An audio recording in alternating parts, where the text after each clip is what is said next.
I am having nothing but issues with my fucking computer. It's Paradise Avenue, not Park Avenue, you idiot computer. My bad. Oh, No that's what I worries. get for letting shit do work for me that I should be paying attention to. Uh, Anyways, so how are you doing tonight, man?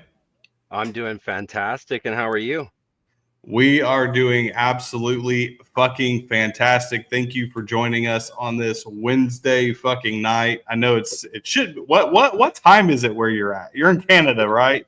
Yeah, it's 6 o'clock, so it's not too late. Definitely later for you guys. So I'm very thankful that you're doing this late and in the middle of the week too, and very thankful that you're giving uh, me a chance to be on here.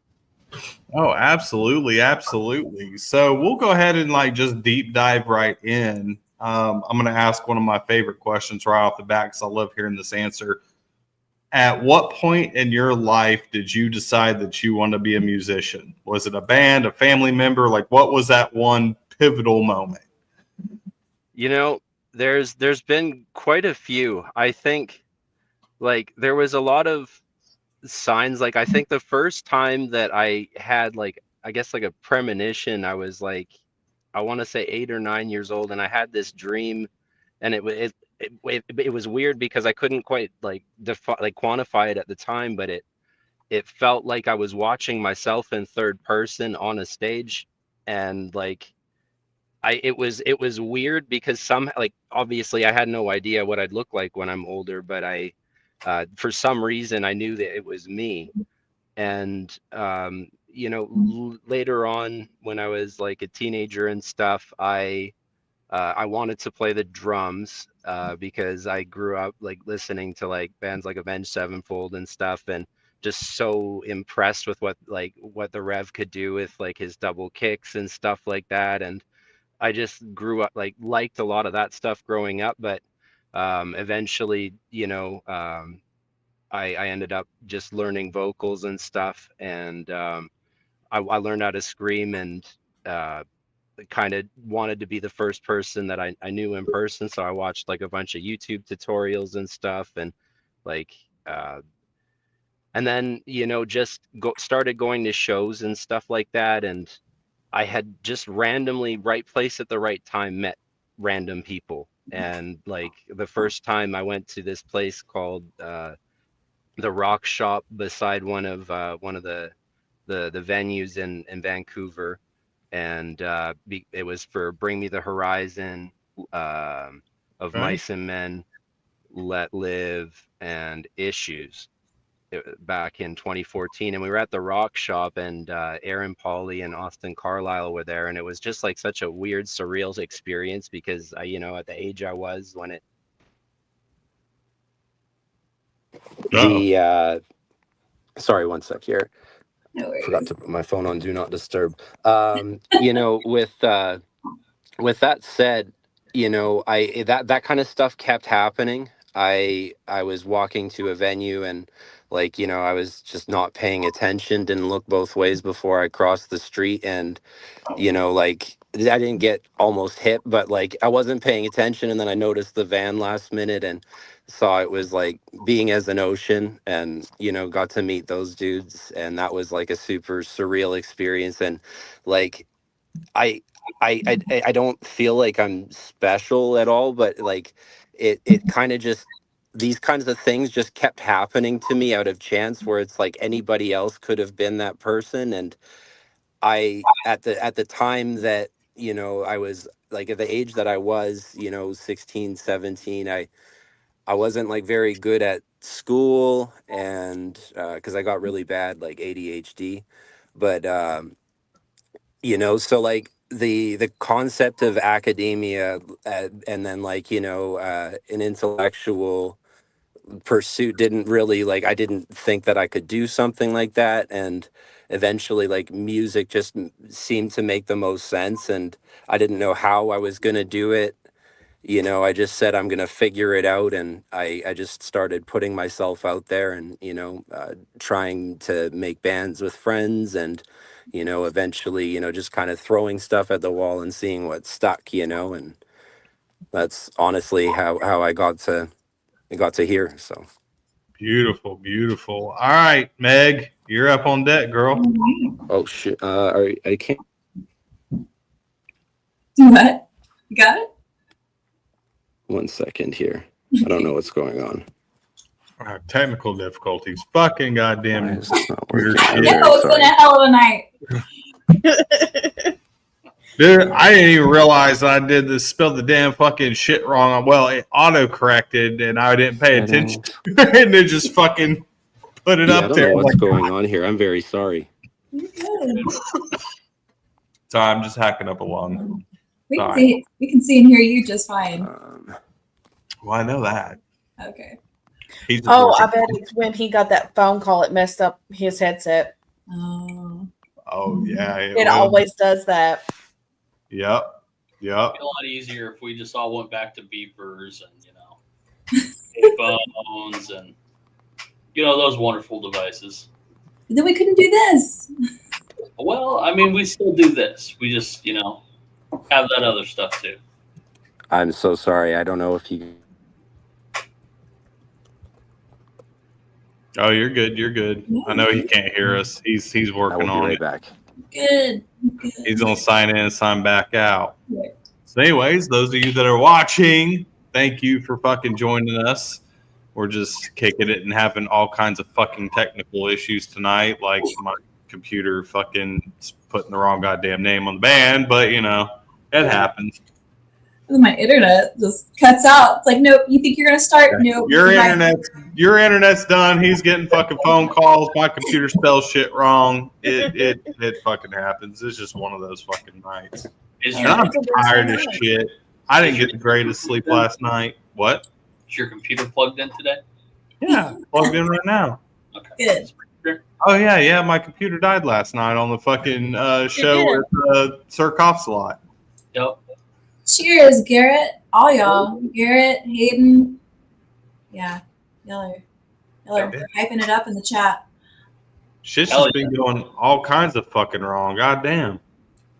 Well, things happen. It's It a does. Wednesday. I mean, what can you do? Mm. Nothing. We're at the beck and call of technology, which is kind of the same thing with fucking being in bands, because bands have now went so tech with everything. It's like one little cord gets pulled and it's just fucked. Yep. Like, it's done. Yep.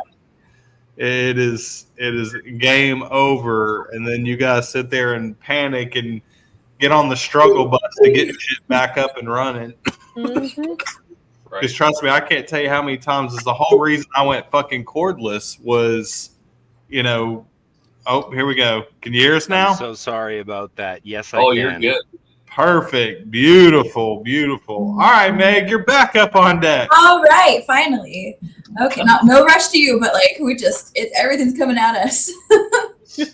Okay, what inspires you to write music? Like what other music have you heard or artists have you heard that inspire you when you're writing? It really goes all over the place, like not even just inside the world of metal. Like I think early on, like I was really inspired by like the intricacy and like percussive patterns and like how deep artists like Tech Nine would get, and like the storytelling of bands like Yeah. Being as an Ocean with their concept albums and stuff like that. I was really inspired by like poetically driven stuff.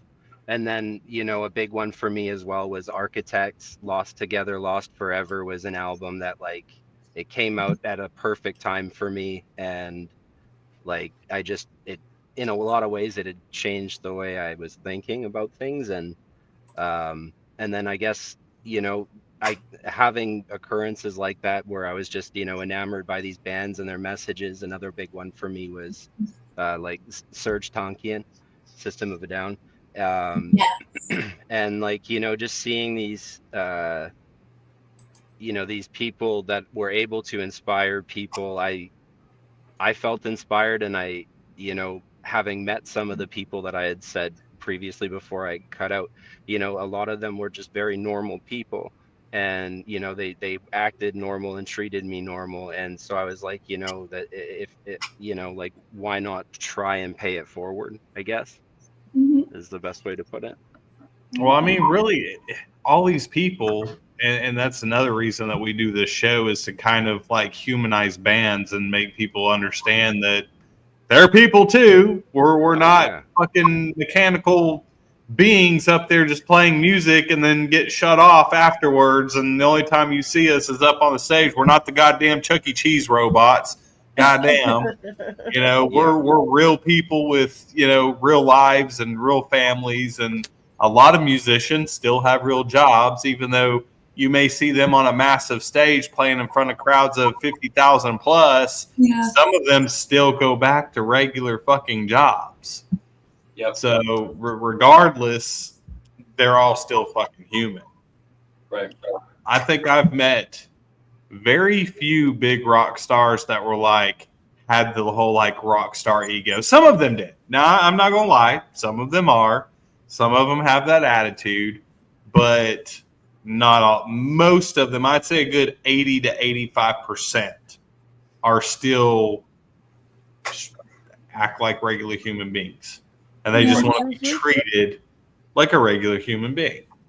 You ain't got to go up there tripping the fuck out and fangirling the fuck out and losing your fucking mind like goddamn back in the days of like Elvis Presley.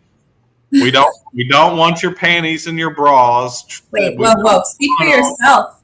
I'm just Egg. Right. If you want somebody's nasty draws thrown in your face, by all means, you can have all the panties you want. Look, you can make a lot of money off of that. Oh boy. There we There go. we go. Okay. Here I'm we're just off. saying. Only you. Only you would decide that you're going to sell fans panties and bras. Hey, we just Hey, Daphne, we need to talk. We need to yes, we do, because we going. can make, Jesus. especially, That's a niche market. yes, it is, especially certain people too. You guys know we're live, Fine right? money. Oh, what? Yeah. This is live? No. I cannot believe you two. I cannot believe you two right now. I have nothing to do with this, Kaylin. If you're watching, I have absolutely nothing to do with this. I'm just waiting for one of her comments to pop up. Yeah. I am not involved in this at all. Dang it, I just created my MySpace for this. Oh my god. I don't know, Jody. They might. They You never might. know, you might have a fan out there that be paying pretty penny for that. But there's somebody. Oh my God. Keeps happening. Now you're good. Now he's walking in at a time we're talking about selling panties and bras. No. Man, go figure. My first time doing this happens twice. I'm so sorry. I really hope it doesn't happen again. Hey, no, you're good. We're used to it. We've had it happen 100 million fucking times, so you're totally fucking fine. Yeah. Fair With enough. us being the part ones oh, sorry. fucking it up. Pardon? No worries. Oh, All right, so CB, you are up on deck, brother.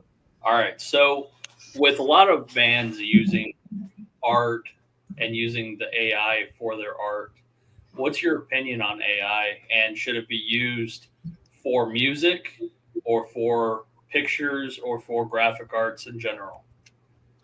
it's like kind of a double-edged sword, right? Because I feel like I was just talking about this with someone the other day, actually.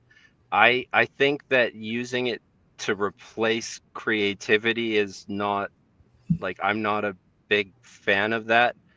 But it's like I've seen like the debate with like video production and like AI music videos and stuff like that, which is, not a world that, it affects me, but I'm not I'm not in like video editing, I'm in music.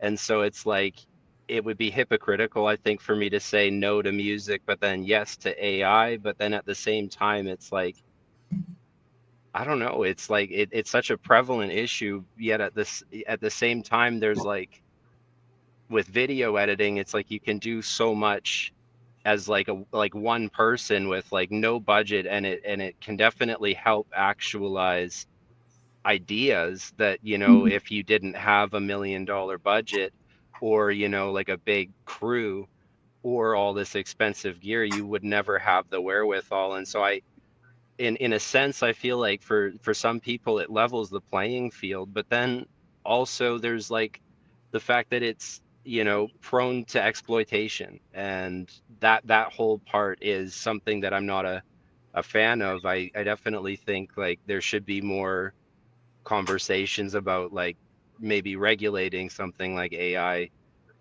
so that, you know, we don't fly too close to the sun necessarily. Because I mean, like a lot of these AI voiceovers and like, you know, Hank Hill Creed covers and stuff like that, they're getting really good. They're Mhm. getting really good, you know. And it's like on one end, for like, you know, satirical purposes, it's funny, you know, and like I don't know, but I don't like the fact that it's, you know, taking away people's jobs in a sense, you know, because Yeah. for every person that, you know, spends $1 or gives their attention to an AI, you know, you're not giving the attention to a person. Or, you know, if you're taking away, you know, the jobs of 10 people for a film crew for a music video, or for, you know, like co-writers even and stuff like that. I don't know. It's a double-edged sword. Hmm. I mean, I've experimented with it for video myself a little bit. Like I won't lie. I'm enamored by what it the fact that it you click a button and then this just happens, like that's crazy to me. But at the same time, I don't yeah, it's kind of a double-edged sword, right? I'm kind of with you. Like, I feel like there's just with anything in general in the world, there's always pros and cons. Now, taking away the jobs, yeah, that sucks. But in the same sense, not every band has $25,000 to dish out Right. to do a music video. I mean, that's just point blank. So, you know, and then of course they're like, well, if we lower our prices, then we can't afford cost of living, and it's all this up and down stuff that really, I guess, the climate of the cost of living is really what's kind of causing all the issues here, or at least it's a big, huge play in it. But at the same time, it's a cheap avenue for, especially like musicians, to use it for something like album artwork. A lot of musicians ain't got $3,000 to take out of their pocket to pay for fucking album artwork.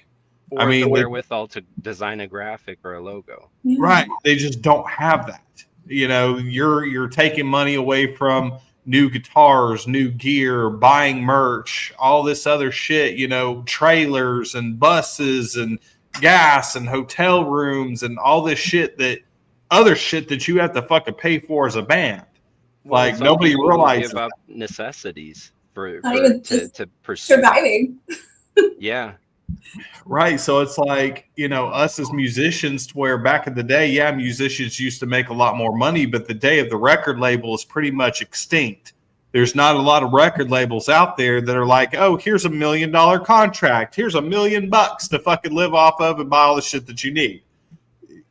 Those days are over.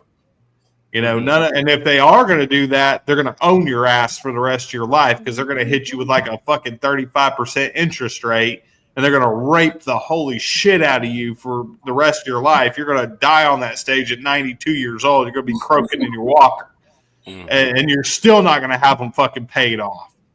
Hell, your family's going to have the damn record label fucking pay for your funeral, and then your family's going to owe the damn record label. Yeah. So in that case, you are very much right. I absolutely agree with you with being a double-edged sword, and there's big pros to it, but there's big cons to it.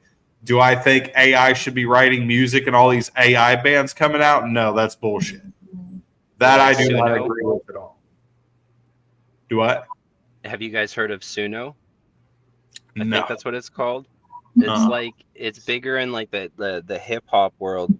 Timbaland was talking about it, and it's like you can create complete AI artists with it, and like instead of hiring this vocalist, you know, tell them what you want their personality to be, tell them what you want. It's, you know, the Wow. prompts are Wow. super intricate. And yeah, I won't lie, it does scare me a little bit, but yeah. Just taking the crazy. humanity out of art. It's awful. Well, right, because I mean, sure, you can sit there and create AI music, but the thing is once you create that AI music, you're not the one. You're not going to be out on that stage performing. You're not going to have that interaction and that experience of a live show. Mhm. Yeah. Like, what are you going to do? Stick fucking robots up there? Because I guarantee you, no one's going to go watch them. I wasn't even entertained by the Chuck E. Cheese robots when I was a kid. So, I right, and like it's almost like if it's too perfect, it loses the magic. I Mhm. always believe, like, you know, sometimes like the best vocal takes are those ones with the unintentional voice crack, or like when your voice Exactly. is a little bit hoarse or something, and it's like those are magical moments that once they're recorded and out there, it's there, you know, perceivably forever. And um if it was like too perfect, and I mean, I understand, like, you know, processing music like to a very high degree to like emulate that kind of sound, but you know, also I do like, you know, when something feels human. Mm-hmm. agreed. Mhm. All right, Daff, you're up on deck, girl. If rock and metal wasn't a genre, what genre would you all play? I would probably say, I don't know. I've juggled between, I mean, I do also have like a solo project where I do like genre bending hip hop, so I guess the easiest answer would be that. I also would say like maybe like kind of like pop, I guess, but like Okay. more atmospheric and like vibey. I don't know if you guys have ever heard of like Vancouver Sleep Clinic before. It sounds familiar, but no.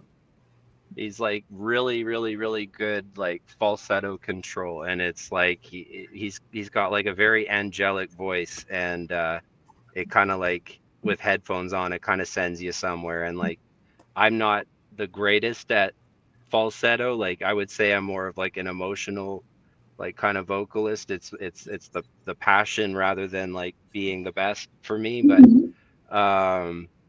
like for um yeah, I just think that like sorry, I kind of gapped there for a second. No, you're Um good. I do it all the You're time. good. but yeah, no, like I That's just think cool. like yeah. Fantastic, fantastic. All right, so if you guys were to go on a tour and you were told that you could choose any three bands to go on tour with you, who would you choose to take with you on tour? You know, it's so funny. I was watching. I like in my spare time. I've been watching some of your videos, and I saw this one coming up, and I had a feeling you were gonna ask me, dude. And It's I one of my wanted, favorite questions. and it, oh man, and I have to do three. I can't ask for like an infinity symbol.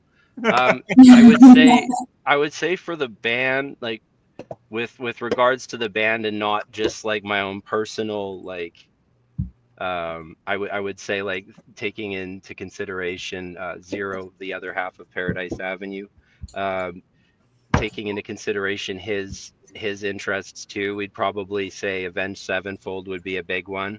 Yes. Um, and then I'm Cool. trying to think. I really like Stick to Your Guns. Um, I It's would been a I long would say time since that. I heard that name. And yeah, man, they're still dropping music. Keep Planting Flowers was a great record. I've been listening to that one quite a bit. I like the, again, going back to like, you know, just passion. And Jesse does so many, he's got so many different projects that he does. It's really inspirational, like one person being able to show so many sides of themselves. And then I would also say Notions as well. I don't know if you guys have heard of them, but they're taking the world by storm right now. They're a trap metal band from Texas, and they're killing it right now. And I would say definitely would love to tour with them. They've got really great energy, and they can put on a great show. All right, fantastic. All right, Meg, you're up on deck. Okay. How did you guys meet? How did you guys get together? We have known each other for about 20 years. So I met him through my brother, actually. And we just got along well, bonded over Guitar Hero 3. And he was Yes. way better than me. He's way better at Guitar Hero than I am. So I mostly just watched him and my brother play. And then we kind of just kept in touch. Eventually he picked up a real guitar, and I was learning to scream. And like, you know, when I first had talked about wanting to make music, and this was like a long time ago in a different iteration that we had tried to make music together, and it just kind of worked out. And then, you know, time passed and we had different opportunities come up, and it's kind of come full circle. During COVID, we had just kind of talked, and he Zero had a bunch of ideas that he had just kind of been sitting on, and I had a few as well, and we just put them together and decided, you know, we're gonna write the music that that we like to make, and we're gonna do our best to kind of take everything on by ourselves, and then, you know, not worry about, you know, filling the lineup right away, even though I want a full band so bad. I there's been so many times where it's like, you know, you trying to find a drummer, or like, you know, something doesn't work out with this band member, or, you know, and then like you restart and try again, and then it something happens again. So we both had that happen before, and so we were like, let's just write it to the best of our ability, and, you know, hopefully one day the right people will find it and it'll resonate with them, and, you know, fill in the gaps. I understand the pain. Yeah. Been Yeah. there, done that many a times. Many a times. Yeah. It's very difficult, and especially in a day of age of musicians, to where if you want to make a career out of being a musician, you have to play for multiple bands.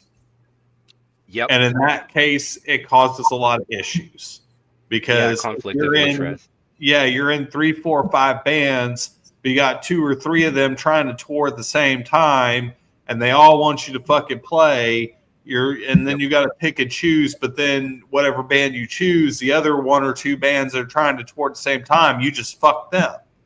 Mm-hmm. So, you know, I've always had this thing to where, like, I try to only focus on like one band. Yes, I'm in 2 bands, but I'll never be in more than those 2 bands. Mm-hmm. And I don't push it. Like I keep my head focused on just one main thing, and go from there, because I want to be there for the whole thing. Like, I want to be there for the trials, the tribulations, the building it, the seeing it build, the whole entire build up to where you're either successful or it just ultimately falls apart and it doesn't work.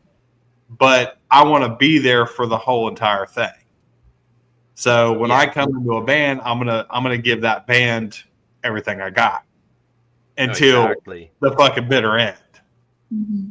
And I feel the same way too, even like doing like you know, my own creative endeavors with my solo stuff, because I'm someone that I like having an outlet where I get to choose my own destiny fully, you know, because we try to be, you know, equals in Paradise Avenue and stuff. It's like a lot of push and pull sometimes, because you want to keep both going at the same time, and it can be a lot sometimes when you're trying to build 2 things up at the same time. Definitely. I agree. All right, CB, you're up on deck, brother. All right, so I'm going to switch it up a little bit. Are you a Marvel fan or a DC fan? And who is your favorite character? Ooh, You're treading deadly waters here. I am. I feel like there's a right answer, and I might. No, there's not. There's only Anyways. one question that can be asked, Daffy. I already see the smirk on your I fucking face. know. Don't you start No, your no, shit no. tonight.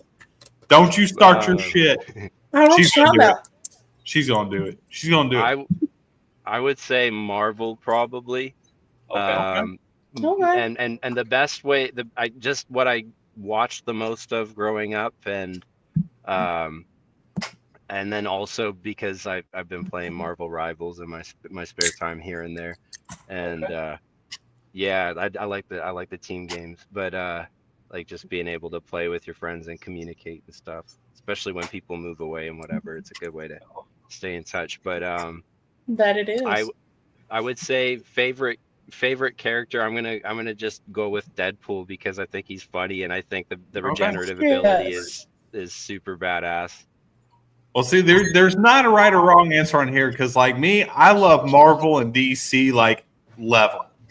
Because like I'm a huge Marvel fan and I'm a huge DC fan. Like me and him right now, me and CB, because Crimson down there is my roommate. So and he's also my best friend. So we fucking are stuck on playing Injustice 2. Like that's like what we play when we game. It's Injustice 2, and we're fucking building up our characters and doing all that shit. So I love DC, I love Marvel, but I like the more obscure characters in each one. Like with me, like Marvel, I'm a big Moon Knight fan. Love fucking Moon Knight. And I got so stoked when they brought the show out. Like I was fucking losing my mind when Moon Knight fucking came out.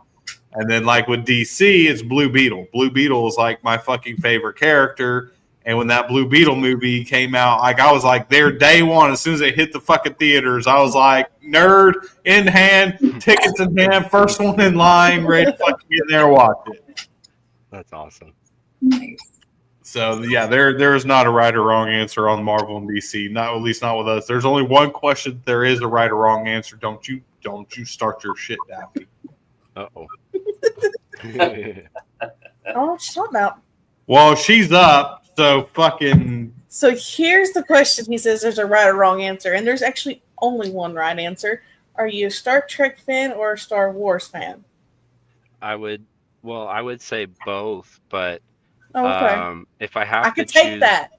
if I have to choose one, I would say Star Wars. Yes. Dang. Oh wow. I lost that one. Okay, I passed the test. There we go. Nothing else matters beyond this point. I passed No. one. I'm a huge Star Wars fanatic, like to the extreme. So, and she's I love Star Star Wars Trek. too. So there's this whole like rivalry between me and Daffy every single fucking show over Yep. Star Wars and Star Trek because I can't stand Star Trek. I fucking hate it. Fair And- enough. and if Listen, you I ever have all watch, the figurines at Christmas time when I send it to them. if you've ever watched the fucking movie Fanboys, that is me to a fucking T. CB's laughing because we Okay. actually I don't watched think I have seen it. Fanboys for like the 50 millionth time the other night. Hey, that's a good movie. You I'll can have to watch it watch on it. repeat. I love Fanboys. I'll fucking watch that. I'll watch that shit. I feel like it's like part of the Star Wars saga and it has to be told. Should be.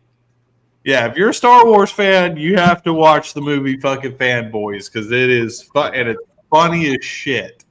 Because I mean, there's a lot of good comedians in it. Danny Trejo is in it. Seth Rogen is in it. Wow. So Carrie Oh, Fisher, and then a lot of like actual Star Wars actors actually made cameos in it. Like Carrie Okay. Fisher made a cameo in it. Let's not forget the biggest Star Trek character. Oh, fucking William Shatner. Fuck William Shatner. I showed him my ass and I got banned from a fucking Colorado Expo for life. Yep. I know I literally got on a table and mooned him and I got kicked out for eternity. So, yeah. Most wanted. Yeah, no. William Shatner is not a big fan of me. Now, granted, I was paid and dared to do it, but I was also higher than a goddamn fucking kite when I did it because I mean it was in Colorado and Yeah. I decided to partake in things that I didn't realize were as strong as they were, and I got lit like the goddamn 4th of July. So happens. yeah, I took it a little too. I'm not a big pothead, like I am not, but I do partake here and there occasionally. And this day I decided to, and I took it way too far. Way too far. So there wasn't much that I wasn't willing to do. And when you throw $250 down on the table, and it's like, hey, I dare you to fucking moon William Shatner. Fuck it, I'll do it. That's like $300 our money. Right. So, if you could spend 24 hours with any musical icon of your choice, dead or alive, who would you choose that day with? And I mean, they're going to give you every bit of their knowledge within the music industry, all in one day. Whoa. Exactly. You know, I'm gonna say Bob Marley, man. But I know, yeah. Oh, I shit. said it was my first answer. I'm gonna stick with it. Yeah, always go with your first instinct. It's a get. Okay. Yeah. All right. You know what? I Nice. dig that. Yeah, That's the just first time like- we've ever got that answer. We've never got that answer. Sweet, man. Yeah, fucking it was like, so I play wrong-handed guitar, right? And so like in school, in like grade 6, like they had like a guitar class and they didn't have a left-handed guitar, and like I've tried playing right-handed so many times, man, and I can't do it. My brain doesn't, the one brain cell doesn't like it. And so I had to write this instead of like play the guitar, like play the song that we had to learn or whatever the big project was. I had to write, like I had to take like an artist between a time period, and I can't remember what the range was, but Bob Marley was on the list, and like I had heard, like, you know, I was young and wasn't really like, you know, I'd hear songs and listen to them because I liked them, but I wouldn't really get the message. And then I had to go and study him, and like, you know, we all know his story, I'm sure, and it was just like a very, like, it was the first time I had ever heard of anything like that. And it was really like inspirational, I guess, because I was like that, like you can make music and inspire people, you know, to stay strong in a turbulent situation. And you know, he continued to just do what he did despite everything that was happening. All right, fair enough. I like that answer. I dig it. All right, Meg, you up on deck? When you are trying to write or record a song, what would do you have any like rituals that you do, or any like specific like things that you do to put yourself in that mindset for writing? Well, my biggest thing is I have to kind of be away from like all distractions. That's my biggest thing, because like I get shinied a lot, and Yeah. so like As he I looks around the room. yeah, I turn my walk-in closet into like a kind of like a studio. I put a bunch of like insulation panels on the wall and moving blankets, and like I can't hear outside of it. And you know, I just kind of get into the zone. The lighting in here isn't super bright. That's kind of a thing. I like it when it's like a little bit dark. And I just oftentimes, like, if it with the band, we'll be writing stuff, and oftentimes Zero will be you know, he'll come up with guitar ideas, and he's very melodically driven, and so he'll send me a guitar track or something like that. And then, you know, oftentimes, like, I wanted to be a drummer when I was younger, but ended up being a vocalist. But I'd like to think I've got a drummer's ear, and so I'll start just like programming what I hear in my head and just try to make make that come to reality. And other times though, it's like weird. I'll just like feel like pulled to make something, and it'll be in my head, Mhm. and it's like I'll get this like impulse that's so strong that if I don't write it down, or if I don't, like, if I'm at home and I have the ability to create the idea, try to figure it out on guitar or like through MIDI or just like singing the notes or whatever, like I feel sick. So Yeah. yeah, like sometimes it's a bit of both. All right. No, fair enough. Fair enough. All right, CB, you're up on deck, brother. So, in the genre of horror films, what is your favorite film? right now, I'm gonna say Tusk because it's the first one that jumped out into my head. I love Tusk. Tusk is fucking badass. Dude, never go full walrus. Dude, Never go full walrus. So, no, if y'all have not seen Tusk, you have to give Tusk a chance. Dude, it's hard to like. There's some parts, without spoiling it, where like to look at it was so like well done that like I had to look away sometimes. Man, it made me a little bit nauseous, but it's so funny. And like but it does the horror thing well too. I kind of like the horror movies that are like, a little bit like overdone, like they kind of lean into it, like Evil Dead 2. I found that like the same kind of thing. The hand scene gets me every time, man. I love the Evil Dead series, but I fucking love Tusk. I almost thought about not watching it, and I was like, dude, it's done by fucking Kevin Smith. It's fucking Silent Bob. Like, I have to fucking watch it. I have to watch it. And then I watched it, and I was like, the first time I was a little iffy about it. And I was like, you know what? I'm going to watch it again. So I watched it again, and then I grew an appreciation for the movie and how intense that it was taken. And I actually heard the other day that he is actually working on a Tusk 2. So I'm excited to see if it actually happens. But it was I watched a whole video on it, which is the video I watched on YouTube. He actually discussed like the whole thing, because a lot of people don't realize Johnny Depp is in Tusk. What? Wait, what? And they don't even realize it. I didn't know that. Yeah, Johnny Depp's the detective in Tusk. They changed I gotta rewatch that now. They changed his face and put prosthetics on him to make it not look like him, and he changed his like vocal patterns and tried to sound like super Canadian, so you can't tell that it's him. And he actually did the film for free. Like, he didn't even fucking charge Kevin Smith. He's talking about, I guess their kids went to school together and they ended up being side by side at some function.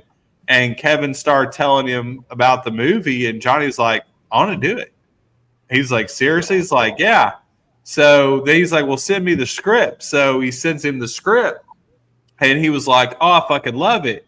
Well, then Johnny's agent got a hold of him. He's like, well, he could be in it, but you guys have to like give him a part and change to where it doesn't look like him, and completely make it really hard to tell that it's him. And it was, because the first two times I watched it, I had no fucking clue it was Johnny Depp until he said it, and I went back and watched it again. I was like, son of a bitch.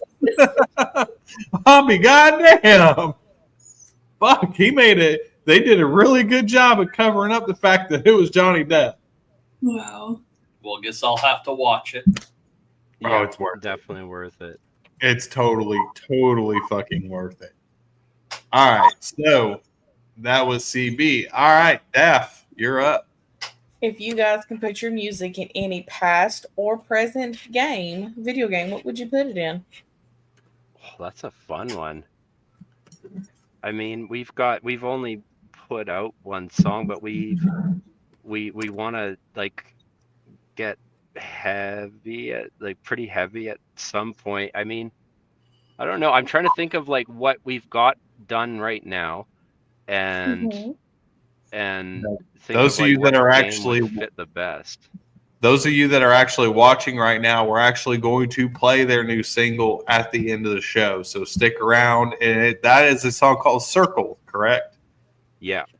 All right. So we have the lyric video for Circle. So stick around and watch Circles on the way out. That's awesome. Thank you for doing that in advance. course. I appreciate that. Going back to it, I don't know. Video game is tough. I mean, personal reasons, I would want to say like Halo would be sick, but I don't know. I bet you Zero could write something like the Halo 2 vibe theme song. Heck Okay. yeah. So yeah, probably Halo. That'd be sick. All right. I know. I get that. I get that. And I was actually surprised. I didn't know for the longest time that Marilyn Manson wrote the soundtrack for Resident Evil 1. Wow. And I had no idea. And I'm a huge Manson fan. Like, Manson's one of my big, huge idols and inspirations, and has been a big, huge idol to me because, trust me, about the only time I ever fangirled, Meg here went with me to Welcome to Rockville, which I'm sure you know what Welcome to Rockville is, one of the big DWP festivals. Yep. So Meg flew in from Texas and drove down to Orlando and went with me to go to the festival. And like, I was like about in tears just the whole time, just watch. And I've seen, it's not the first time I've seen him, but every time I see him, I'm just like, just fucking completely enamored. Like, I don't fangirl over anybody else but fucking Marilyn Manson. It was like when you go to the movie theater and you sit next to those group of kids and they're so excited to see their superhero movie and they just keep talking and talking and talking. That was him. Yeah. That's amazing. I was so fucking excited about seeing Marilyn Manson. Like, that was my one thing that was just like over the top for me. And we seen so many fucking amazing bands while we were at Welcome to Rockville. And that's like, to me, was the most memorable moment for me was seeing Marilyn Manson and being that, because that's the closest I've ever been to seeing him like up front and personal. Because I've never been that close before, and I've seen him 5 or 6 times, and that's the closest I've ever been. So it was like I was in the moment. Oh yeah, those are the best experiences for sure. But yeah, I had no idea that he wrote the Resident Evil soundtrack. And then I know, who was it? Jonathan Davis from Korn is the one that did the soundtrack for Queen of the Damned. Mm-hmm. Huh. Ooh. Okay.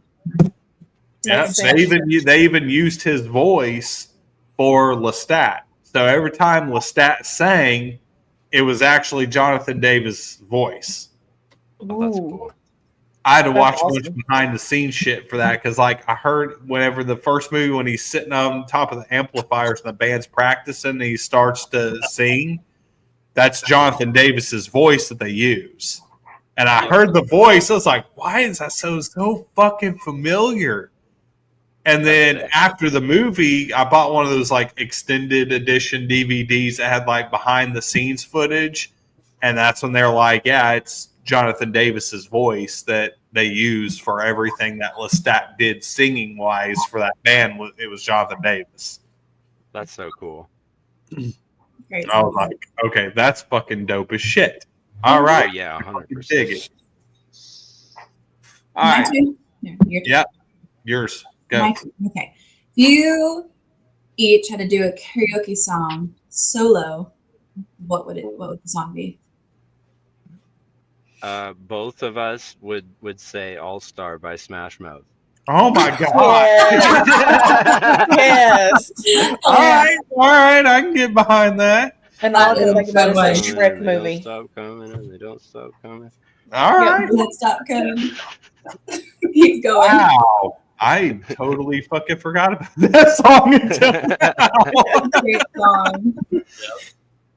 I don't know if you, I guess most of you are old enough to remember the CB might.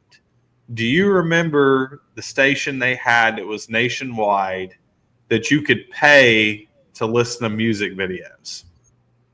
No. And it had like a menu come up on screen, and it would show the music videos, and you would just dial the number and then pick the number. And this was like right when MTV was starting to go out, and it was like reality TV. And so this was like the only place that you could actually watch music videos anymore. But they were charging you like $1 every single time that you wanted a video play, and they would put in the queue, play the video. And I'd get so mad because I'd watch that in the mornings before going to school, and that goddamn song would come on like every 4 fucking songs. I'm like, playing this goddamn song. No, but I remember the station that you can call in and request songs during that era, and I would always call in for the Hamster Dance song. Oh my god. Yeah. I mean, I remember Napster and LimeWire. Yes. No, I no, remember this was on TV. Yeah. So, That's that one. crazy. So do you remember the pay-per-view station, where it would show like trailers of all the movies, and then it had like Oh, the yeah. menu? Yeah. So it was like that. It had, if there wasn't a music video playing, it would scroll through and show you like all the Okay. music videos, and it would, every music video had a number like 0001, 0002. And then as soon as you seen your music video, you dial the number and then put that in, and it would charge your phone bill a fucking $1 every time that you'd pick a fucking video. So I was always doing like, I think at that time I was doing like Sweet Dreams from Marilyn Manson. I was doing like some Smashing Pumpkin stuff and Saliva and different shit. But that goddamn that damn fucking all-star song was like every 3 videos was that fucking video. It I'm made like, the movie Shrek, so yeah. Yep, it did. I can't deal with the song anymore. Can't do it. All right, CB, you're up on deck, brother. All right. So when you're with your band and you guys are practicing, what is the single most annoying thing to you? Oh, when I'm trying to talk, or like we're trying to have a conversation, and then guitars start playing very, very loudly in the middle of the conversation. Yeah. Yeah, there's not a lot of things in my old band. There was another one where the drummer would yell ears and give you like half a second to prepare yourself. Ears. Yeah. Yelling Huh? it like it's a grenade.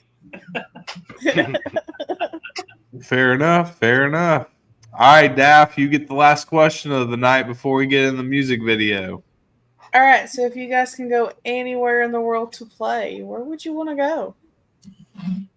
I mean, I feel like a lot of people would probably say like Europe, but for me as like a Canadian, like a full North American tour is like such a big Ooh. bucket list item for me. I want to play in your country so bad, but there's a lot of barriers to entry, and it can get quite expensive. And you know, like life's not cheap either. So just like, Yeah. you know, trying to do it at the right time where, you know, we can afford to live on more than just like a cup of ramen a day or something would be nice, you know. But I would definitely say a full US tour would be a dream come true. Okay. All right, fantastic. So on that, boys and girls, we have ran out of time, and on the way out, we are actually going to play the lyric video for the song "Circles" by Paradise Avenue. Thank you so much for joining us tonight, bro. We greatly appreciate it. Thank you for having me. Absolutely. On that, you guys know what we say. Please be good to each other. Don't drink and drive. And for the love of the gods and goddesses, please wrap your fucking tools. On that, here is Circles, and we will see you again Monday.